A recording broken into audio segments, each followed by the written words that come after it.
Baik, Assalamualaikum warahmatullahi wabarakatuh. Perkenalkan nama saya Abdurrahman Siddiq dari kelas B23 dengan NIM 2309106068. Nah, di sini saya akan menjelaskan tentang sistem BAS pada unit komputer pada matkul organisasi arsitektur komputer. Dan saya langsung saja. Tujuan pada PDF kali ini itu menjelaskan struktur antar hubungan, menjelaskan bus antar hubungan, menjelaskan elemen dari desain bus, menjelaskan apa itu PCI, SCSI, Firewire, dan USB.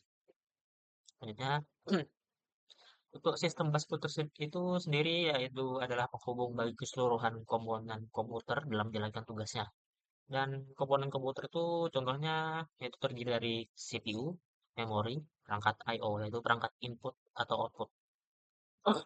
Terus ada transfer data antar komponen komputer yang dimana data atau program yang tersimpan dalam memori dapat diakses dan dieksekusi CPU melalui perantara bus. Melihat hasil eksekusi melalui monitor juga menggunakan sistem bus. Selain itu, kecepatan komponen penyusun komputer harus diimbangi kecepatan dan manajemen bus yang baik. Nah, selain itu, untuk sistem bus ada mikroprosesor yang dimana ini melakukan pekerjaan secara paralel. Kemudian programnya dijalankan secara multitasking, serta sistem bus tidak hanya lebar tapi juga cepat. Selain itu juga ada interkoneksi komponen sistem komputer dalam yang dimana itu guna untuk menjalankan fungsinya, interkoneksi bus dan mempertimbangkan pertimbangan perancangan bus. Selanjutnya itu ada elemen perancangan bus. Di sini ada parameter dasar perancangan bus dapat dikasih berdasarkan jenis, yaitu ada dua, dedicated dan multiplexer. Berdasarkan metode arbitrasinya ada dua, tersentralisasi dan terdistribusi. Dan berdasarkan timingnya ada sinkron dan tak sinkron. Berdasarkan lebar bus, ada lebar address dan lebar data. Berdasarkan jenis transfer data, ada apa? Yaitu read, write, read modify write, read alter write, dan block. Dan ini penjelasannya dari jenis-jenis bus. Yang pertama yaitu dedicated bus. Ini bus ini dibedakan menjadi bus yang khusus menyalurkan data tertentu, misalnya paket data saja atau alamat saja. Ini untuk dedicated. Jadi dia hanya tertentu, khusus. Untuk multiplexed bus yaitu bus dilakukan informasi yang berbeda, baik data, alamat, maupun sinyal kontrol dengan metode multiplex data. Maka bus ini disebut multiplex bus. Keuntungannya itu adalah hanya memerlukan saluran yang sedikit sehingga dapat menghemat tempat. Terus kerugiannya adalah kecepatan transfer data menurun dan yang diperlukan mekanisme yang kompleks untuk mengurangi data yang telah dimultiplex. Terus selanjutnya itu ada metode arbitrasi, yaitu pada metode berdasarkan arbitrasinya itu ada metode tersentralisasi yang diperlukan untuk mengontrol bus sentral atau arbiter yang bertugas mengatur penggunaan bus oleh modul. Arbiter bisa suatu modul atau bagian fungsi dari CPU. Pada metode terdistribusi, setiap modul memiliki logika pengontrol akses atau akses control logic yang berfungsi mengatur pertukaran data melalui bus. Kedua metode arbitrasi ini intinya menugaskan suatu perangkat, bisa modul input-output I/O ataupun CPU untuk bertindak sebagai masker kontrol pertukaran. Selanjutnya berdasarkan timing sinkronnya itu ada ya berdasarkan timingnya ada timing sinkron. Itu metode pewaktuan sinkron terjadinya event pada bus ditentukan oleh sebuah waktu atau yang istilahnya clock. Sebuah transmisi satu atau hingga nol disebut siklus waktu atau siklus bus dan menentukan besarnya suatu waktu itu mungkin high sama low ketentuan low tuh. Jadi terus selanjutnya tuh semua perangkat modul pada bus dapat membaca atau mengetahui siklus clock. Biasanya satu siklus itu untuk satu event. Jadi satu event ya ada satu siklus yang mengontrol event tersebut. Jadi ya, selanjutnya itu ada model ini mudah diimplementasikan dan cepat, namun kurang fleksibel menangani peralatan yang beda kecepatan operasinya. Jadi dia cepat, tapi ya harus sama rata kecepatannya. Kalau beda-beda, dia kurang fleksibel. Akhirnya itu biasanya digunakan untuk model betul tertentu yang sudah jelas karakteristiknya. Jadi ya kembali yang kita tadi, kalau memang kecepatannya beda-beda ya agak susah. Nah ini contoh timing sinkron. Ini dari gambar itu ada clock, satu slice, ada enable, ada proses recycle, dan juga recycle. Ini gambarnya. Dan selanjutnya tuh timing yang asinkron atau tidak sinkron. Jadi kerja modul yang tidak serempak kecepatannya. Event yang terjadi pada bus tuh tergantung event sebelumnya sehingga diperlukan sinyal-sinyal validasi untuk mengidentifikasi data yang ditransfer. Sistem ini mampu menggabungkan kerja modul-modul yang berbeda kecepatannya maupun teknologinya asalkan aturan transfernya sama. Dan untuk contoh timing asinkronnya itu sendiri yaitu yang di atas ini untuk read cycle-nya, yang di bawah ini untuk write cycle-nya. Dan untuk lebar bus sendiri itu ada aturannya bahwa semakin lebar bus, maka semakin besar data yang dapat ditransfer sekali waktu. Ya, seperti kayak bus pada umumnya. Semakin besar busnya, semakin banyak mampu memuat penumpang. Jadi sekali jalan banyak. Nah, itu sama saja seperti itu. Dan terus semakin besar bus alamat, maka semakin banyak range lokasi yang dapat direferensikan. Terus itu ada jenis transfer data. Operasi transfer data adalah pertukaran data antar modul sebagai tindak lanjut atau pendukung operasi yang sedang dilakukan. Saat operasi baca atau read, terjadi pengambilan data dari memori ke CPU. Begitu juga sebaliknya pada operasi penulisan atau write maupun operasi-operasi kombinasi. Bus harus mampu menyediakan layanan saluran bagi semua operasi komputer. Untuk contoh bus sendiri itu ada yang pertama ada bus ISA, industri standar arsitektur. Bus PC or 80 yang beroperasi pada 8,3 MHz.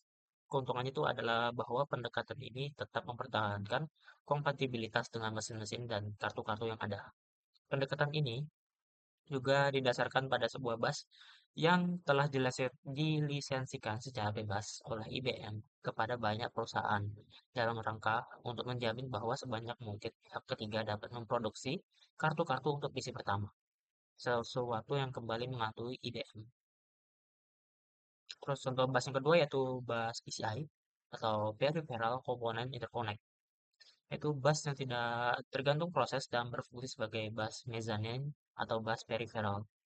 Untuk PCI sendiri ini memiliki kinerja tinggi untuk sistem I/O berkecepatan tinggi seperti video adaptor, NIC, disk controller, sound card, dan lain-lain. Untuk standar PCI itu adalah 64 saluran data pada kecepatan 33 MHz, laju transfer data yang berupa 264 MB per detik atau 2,1112 GB per second. Keunggulan PCI tidak hanya pada kecepatannya saja, tetapi murah dengan kepingan sedikit. Di itu ada prosesor Intel mulai menerapkan PCI pada tahun 1990 untuk sistem Pentium-nya. Untuk mempercepat penggunaan PCI, Intel mempatenkan PCI bagi domain publik sehingga vendor dapat mengeluarkan produk dengan PCI tanpa royalti. Itu salah satu penggunaan dari bus PCI. Selanjutnya ada contoh bus yang ketiga yaitu bus USB, yang dimana semua perangkat peripheral tidak efektif apabila dipasang pada bus berkecepatan tinggi PCI. Banyak peralatan yang memiliki kecepatan rendah seperti keyboard, mouse, dan printer. Jadi nggak semuanya cocok sama bus PCI tadi yang lumayan bagus. Jadi solusinya itu ada bus USB ini, yaitu 7 vendor komputer yang dimana ada Compaq, diisi IBM, Intel, Microsoft, NEC, dan Northern Telecom bersama-sama merancang bus untuk peralatan I/O berkecepatan rendah yang dinamakan Universal Standard Bus atau USB. Dan keuntungan USB sendiri itu pemakaian tidak harus memasang tombol atau jumper pada PCB atau peralatan.